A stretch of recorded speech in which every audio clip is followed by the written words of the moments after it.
Final Fantasy VI, what a game. A masterpiece from the golden era of RPGs, the kind that lingers in your mind long after the credits roll. With its gripping storytelling, finely tuned gameplay, and beautifully crafted pixel world, it set a standard few have matched. Even now, there's still nothing quite like it. The game's cast is vast, yet each character feels fully realised. Their stories brimming with raw emotion, from Terra's struggle with her identity to Celeste's unforgettable opera scene. Every moment carries weight, making the journey feel magical. And then there's Kefka, a villain so unhinged and unpredictable that his rise to godhood remains one of gaming's most chilling turns. Paired with the haunting melodies of Nobuo Uematsu's legendary score, Final Fantasy VI isn't just a game, it's an experience. Many players already know about its hidden secrets, but what if I told you there's even more lurking beneath the surface? Buried deep within the game's code lies a treasure trove of lost content, unused enemies, abandoned locations, and even remnants of a storyline that never made it to the final version. Today, we're peeling back the curtain on these forgotten pieces of Final Fantasy VI and uncovering what Square never intended for us to find. Hello ladies and gentlemen, Big Daddy Top Hat here. This is the mysterious lost content of Final Fantasy VI. If you've been waiting for the perfect moment to revisit this classic or experience it for the first time, Final Fantasy VI Pixel Remaster is currently 32% off, meaning that by using my discount link, you can grab it right now for just $13.17. Wow! With stunningly enhanced pixel art, a fully re-orchestrated soundtrack, and modern quality of life improvements, many consider this the definitive way to play one of the greatest RPGs ever made. But if you're after something more modern, I've also got you covered with a huge 45% off of Final Fantasy VII Rebirth. And that's not all. By using my links below, you can save up to 90% on thousands of retro, modern, AAA and indie games. Happy gaming, happy shopping, and enjoy this video.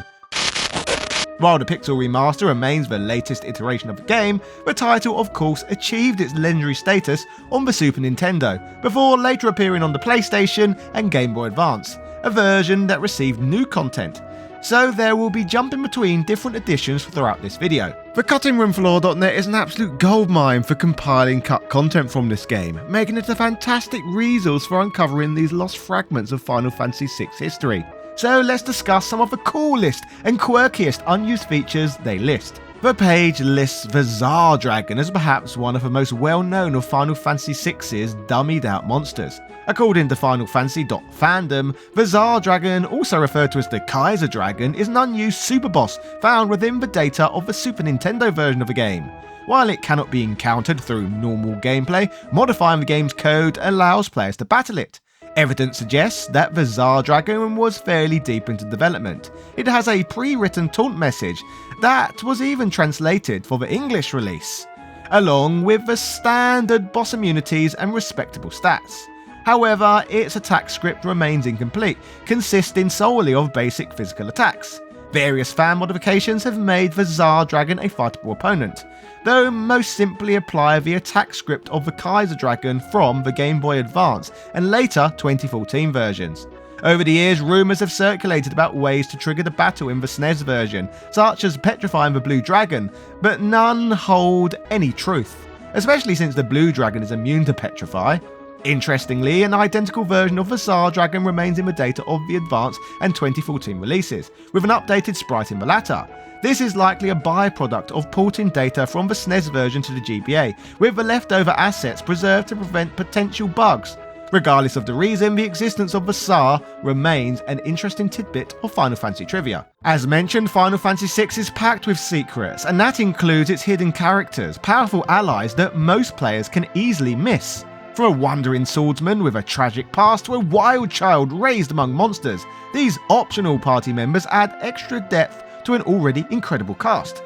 Amongst these, we have Umaro, a towering yeti hidden away in the depths of Narsh's snowy caves. Unlike most party members, he can't be controlled directly in battle, and instead fights on pure instinct, using brute force and special attacks. He is thought late in the game and can be easy to miss, as I mentioned. Final Fantasy VI may have originally handled Umaro quite differently. Unused battle data indicates that a different, much weaker version of Umaro potentially could have been encountered in the World of Balance, complete with an AI script for a basic battle sequence. There's also a hidden event trigger that would have created an entrance to his cave on the overworld near Nash, but this entrance lacks proper data, making it inaccessible in normal gameplay. Additionally, the Yeti's cave itself contains an unused exit leading to the overworld, suggesting that Umaro's recruitment may have originally played out quite differently. Another odd discovery is that Umaro has a fully animated spellcasting sequence, despite never being able to use magic. This animation can only be seen under one specific condition: if Umaro is the party leader when collecting a Magicite shard. This makes his unique stance briefly appear. From a technical perspective, Umaro is the last playable character listed in the game's data. This placement seems intentional, as many in-game scripts target characters within a specific range. Since Umaro is listed last, events that apply to all playable characters except one automatically exclude him. This explains why certain game functions, such as the NPC who removes equipment from inactive party members, completely ignore him. As documented by the Cutting Room Floor, the Colossus is one of the most complete unused enemies in Final Fantasy VI, but there are still clear signs that it was left unfinished. For example, it shares a colour palette with Hades' Gigas, suggesting its visuals were never fully finalised. Additionally, it retains the default special attack called Hit, which typically appears on unfinished enemies, but unlike most, Colossus actually uses it in battle. Despite these quirks, Colossus has a fully functional attack script, making it more developed than most cut enemies. It can unleash Firewall, Lodestone, and Magnitude 8 alongside its physical hit attack. Adding to its boss-like qualities, it plays the boss death animation when defeated, battles against it are inescapable, and one of its unused battle formations is even set to play the boss theme. Interestingly, Colossus is programmed to counter Blitz and Sword Tech attacks, and specifically targets Gal if he's in the party. This suggests it may have been intended for Sabin's return to Nash's sequence. However, with a massive 18,000 HP, it seems far too powerful for that point in the story, making its original placement unclear. Defeating Colossus would have dropped a bandana, but since it never appears in normal gameplay, this detail went unused. Interestingly, the enemy still exists in the Game Boy Advance version under its original Japanese name Giant, but remains inaccessible and does not have a bestiary entry. There are also other unused enemies buried in the game's data that appear to have been intended as a trigger for cutscenes. This mysterious monster, for example, which lacks a proper name, uses the generic guard sprite and has only basic stats. If the battle is accessed through what is known as Formation 508, it loads a party consisting of Terra, who appears as Kefka, Locke, Cyan, and Shadow, all disguised as soldiers beneath the screen. However, whatever cutscene was supposed to play here no longer functions, and instead the battle simply begins as normal. Despite getting a first strike, this enemy poses no real threat, as it only has 1 HP and can be defeated instantly. While its original purpose remains unclear, its presence suggests that a now lost event was once planned for this encounter. On top of these curiosities, Final Fantasy VI is packed with unique enemy abilities, but hidden in the game's data are several attacks that never made it into the final version. These unused skills don't appear in any enemy AI scripts, aren't accessible through rages, and Realm can't even produce them with sketch or control. While some seem unfinished, others could have been devastating if fully implemented. One of the most dangerous of these scrapped attacks is Confusion, a spell that inflicts confuse on all enemies at once. Given how chaotic Confuse can be in Final Fantasy VI, this would have been the only mass confusion spell in the game outside of an unlucky hit from level 3 Muddle. It even shares the familiar swirling birds animation from other Confuse spells. Another oddity is Clear, an unfinished spell that cripples the caster by applying a ridiculous combination of debuffs, including Blind, Poison, Imp, Doom, Silence, Confuse, Sap, Sleep, and Stop, effectively making them useless. It also features a strange wavy animation not seen anywhere else in the game. Interestingly, in the Game Boy Advance version, this spell was renamed Vanish. Several other lost attacks seem designed to inflict status effects. Heartburn, aka Digestive Fluid, is an alternate version of the Crawley's attack, but instead of causing seizure, it deals non-elemental damage to all enemies. Imp Mare and Imp Goo, 2 scrapped attacks meant for Whisper, aka Angel Whisper, and Chapon, aka Tython in the Colosseum, would have inflicted Imp while Poison Tusk was a deadless attack that inflicted poison. On top of these, one of the strangest discoveries is the sheer number of unused variations of a generic attack, simply called Hit. Essentially, a basic version was assigned to multiple enemies, yet none of them actually use it in combat, except for Colossus, which was already cut from the game as we said. More powerful versions were assigned to bosses like the Gold Dragon, Ice Dragon, and the Curly, Larry, and Mo trio. Other variants applied status effects, such as Poison, used only by Chapon in the Blackjack battle, Doom, Chardanuke's demon form, and MP Drain from the Blue Dragon. Even the Skull Dragon was given a hit attack designed to remove Reflect, but it was never implemented in its AI. Whether these abilities were scrapped for balance reasons, time constraints, or simply because they weren't needed, they offer another fascinating look at the hidden depths of Final Fantasy VI.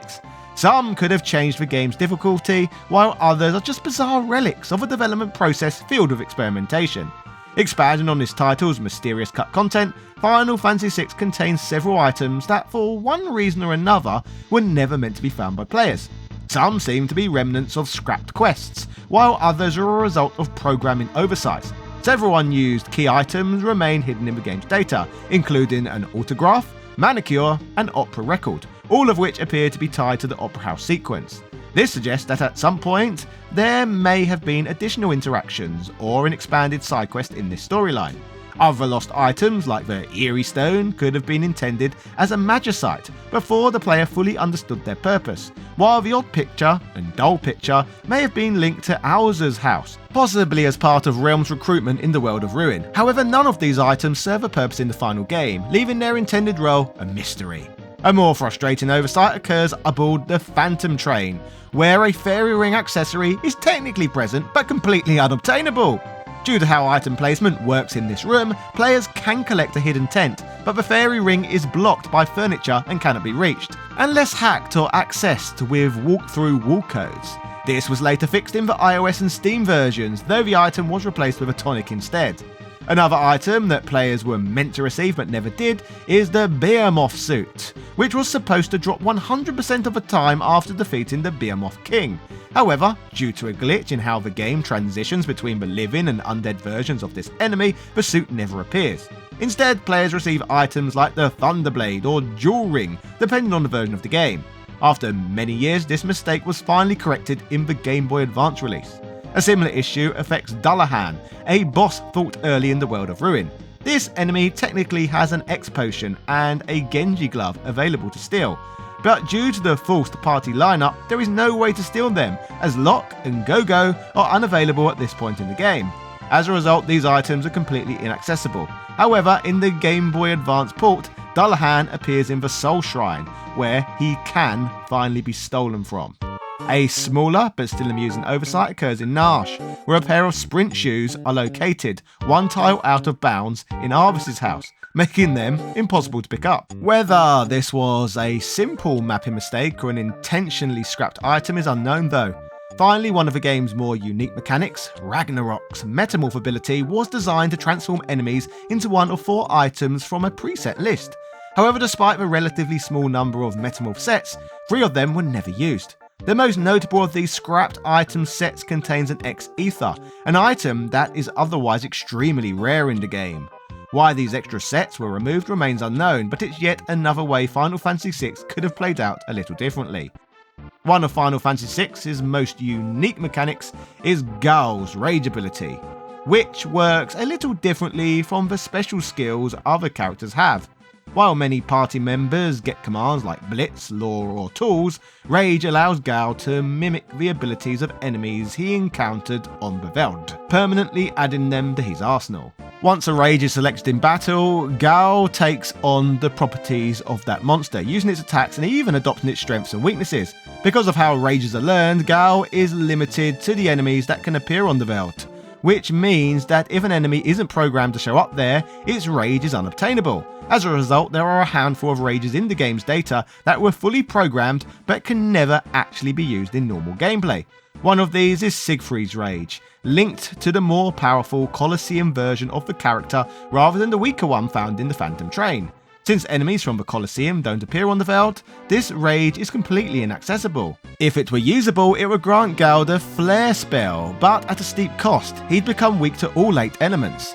Similarly, Chupon aka Typhon has an inaccessible rage, but instead of granting Gao his signature sneeze attack, it would give him W-Wind, one of the least useful spells in the game. Another missing rage belongs to Aloe Ver, the skeletal guardian of the Tiger Fangs in the cave on the Veld. This enemy appears in 2 formations, but only one is eligible to appear on the Veld, and unfortunately the game never actually uses this formation. If it were obtainable, it would have made Gao undead and weak to fire, while giving him the powerful Quake spell. However, the Game Boy Advance version fixes this by allowing Aloe Ver to appear in the Soul Shrine, making its rage technically available for the first time. The final case is Tomberry, though this one is slightly different. The rage is tied to the monster in a box battle, featuring 3 Tomberries rather than the regular single Tomberry encounter. In the Game Boy Advance version, it can even be viewed in Gao's rage menu, but due to the way the rage command is structured, the final slot on the list is impossible to select, meaning that even though the rage exists, it can never actually be used. This is particularly unfortunate, because its special attack, Knife, is even more powerful than Cat Scratch. However, given that Cat Scratch already frequently maxes out at 9999 damage, this upgrade wouldn't have made much practical difference. While none of these lost rages are essential, they highlight some of the quirks of Final Fantasy VI's design, where certain enemies were never given a chance to reappear on the Veld, or where technical limitations got in the way. Like many games of its era, Final Fantasy VI also contains unused graphics, character sprites, environmental details, and menu assets that, for one reason or another, never appear in the normal gameplay. While some of these were likely abandoned during development, others seem to be remnants of features that were changed or removed before release. One of the more curious discoveries is Esper Terra's KO sprite. Normally, if Terra is KO'd while transformed, she automatically reverts to her human form, making this graphic seemingly unnecessary. However, there is one instance in which it can actually be seen, during the final battle against Funbaba in the World of Ruin. Since Terra remains in Esper form permanently during this fight, she doesn't revert when defeated, making this the only time the sprite is visible in normal gameplay. There's also a unique Esper Terra portrait hidden in the PlayStation version, which was later repurposed in the Game Boy Advance port for her dialogue scenes while transformed. Another interesting set of unused sprites includes magic chanting animations for characters who never actually use magic. This includes Umaro, General Leo, Imperial Soldiers, and even a Wandering Merchant. Since Umaro is uncontrollable and cannot learn spells, and the other characters are only briefly playable with no access to magic commands, these animations go completely unseen. However, there is one exception. If Umaro is the lead character when collecting the Palador Magicite, he briefly enters a casting stance, revealing part of his otherwise unused animation. One of the most surprising visual discoveries involves Chupon and Hidon. Despite being entirely separate enemies, they actually share the same sprite, just with different colour palettes. However, this is easy to miss, as their full animations are never seen in normal gameplay.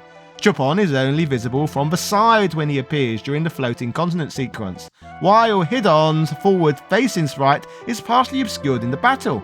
An entire upward-facing sprite for them exists in the game's data, but is never used at all.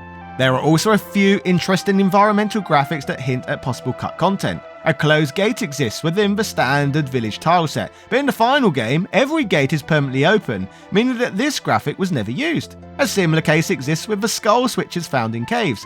The game's data contains an unused, flipped version of the switch that was never implemented. However, this was later restored in the Game Boy Advance port, suggesting that it was always intended to be functional. Finally, there's the case of Miranda's hidden broken chimney. Technically, this piece of background decoration is in the final game, but it's positioned so obscurely that most players will never even notice it. The only way to see the full object is by standing in a very specific spot, making it a mystery why the developers went through the trouble of including it when it serves no real purpose. While these lost graphics don't necessarily indicate major cut content, they do offer an interesting look at Final Fantasy VI's development. Whether small visual details that have never found a home or remnants of mechanics that were altered before release, they provide yet more intrigue. There's also a curious case of an unused fanfare hidden within Final Fantasy VI's soundtrack. Have a listen.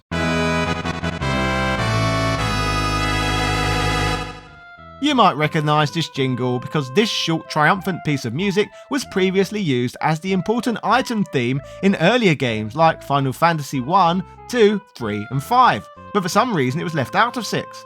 Why it was ultimately scrapped remains unknown, but given its history in the series, it's interesting that it was included in the game's data, yet never actually used. The Game Boy Advance port retains this unused track, but while it still doesn't play in the game, it can be accessed through the game's music test, unlocked after beating the title, where it's listed as Fanfare 2. The Pixel Remaster version even went as far as to give the jingle a brand new rearrangement, yet it remains absent from normal gameplay, only appearing in the sound test. Whether it was meant for an earlier version of the game or simply included out of habit from previous entries, this lost fanfare remains another intriguing detail. Like many RPGs, Final Fantasy VI has several remnants of cut or repurposed characters hidden within its code. One of the most notable cases is Kefka. The game's data contains 7 different versions of him as playable characters, though these are only used for his scripted appearances at the Imperial camp, the cave to the sealed gate and various cutscenes. During these moments, the game technically adds Kefka to the party, temporarily assigning him level scaling stats based on the average level of the player's team. However, only 4 of these variations are actually used in gameplay.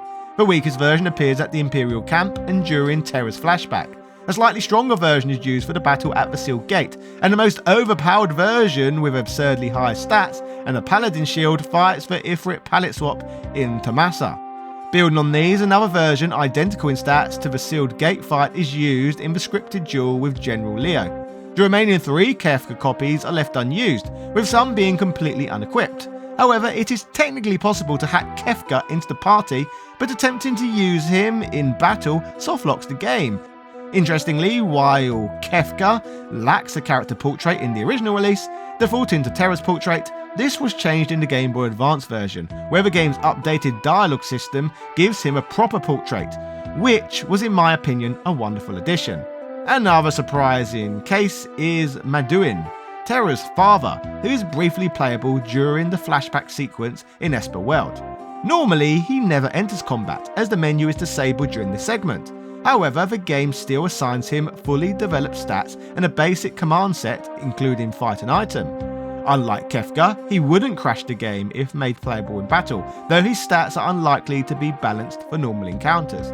He also has sprint shoes permanently equipped, possibly to make him move faster during the scripted sequences. Then there's the mystery character, a completely unknown figure buried in the game's data. This character's name is simply a string of question marks, and their starting equipment: Blossom, Mithril Shield, Mithril Helm and Ninja Gear, suggesting a connection to Shadow. It's possible this was a placeholder version of Shadow before he was officially named, though the presence of the magic command raises some questions. Another theory is that this data was used for an enemy, possibly Shadow's Colosseum battle or even Gestal's during his confrontation with Kefka, though there's no definitive answer.